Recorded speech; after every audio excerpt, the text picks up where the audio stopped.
Alright, Bitcoin, blockchain, Dogecoin, Ethereum, NFTs, everyone is talking about cryptocurrencies right now. But good lord, what does all of it mean? So, welcome to the one video that will take you from crypto noob to crypto genius. I'm going to tell you what it is, why it keeps becoming more important, what I've actually invested in myself, and the dark side of it. Okay, so when society was in its early stages, there was no such thing as money. We'll call this stage one. The only way to buy something off someone was to go up to them and be like, oh, I really like your horse. I'll trade you my cat for it. Sorry, Milo.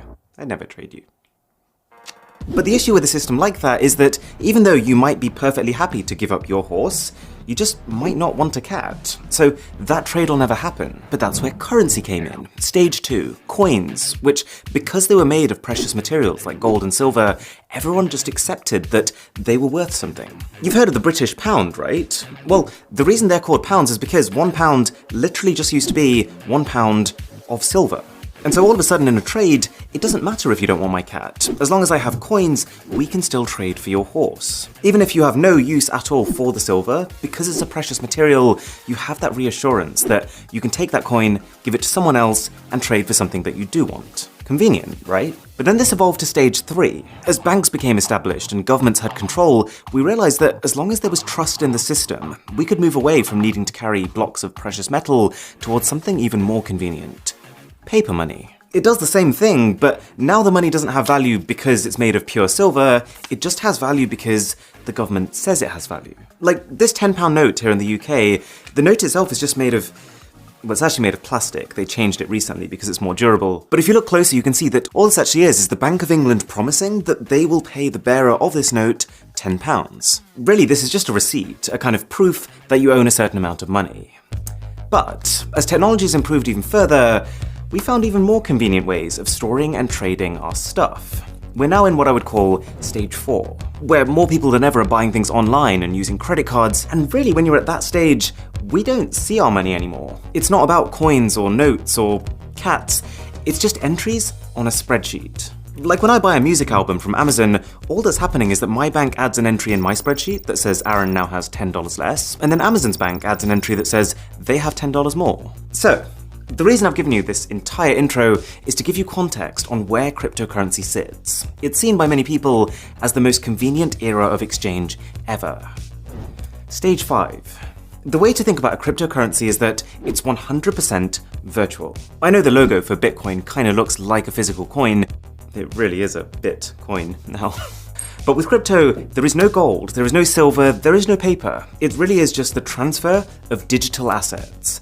But the core concept is exactly the same. Think of them as literally just running spreadsheets of who's paid what to who. But instead of multiple banks keeping their own separate records, with crypto, there is just one enormous spreadsheet of every transaction made using that currency. And this is called a ledger. Okay, we all have a good spreadsheet, but what's all the fuss about? Why is everyone going crypto crazy?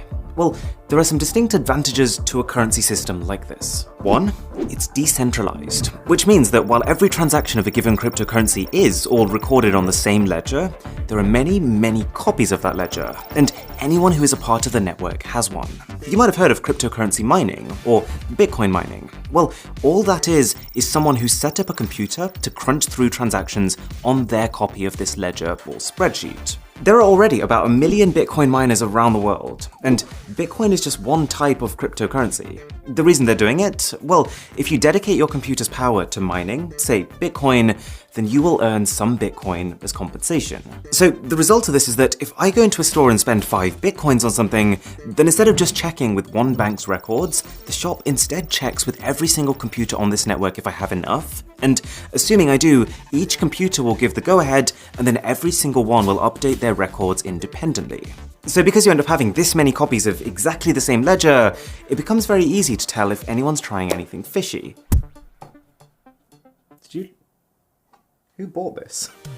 Like if I try to hack into someone's computer that's on the network and give myself more money by adjusting figures on their copy of the ledger, it's not going to get through. The system will realize that 99.9% of the copies on the ledger are saying one thing, but one of them is saying something else, so must have been tampered with. There's very clear organization to the system, and I think people believe in it because they see the future as open, traceable transactions. Much more so than having like some bits of the record over here and other bits over there. And I know it seems complex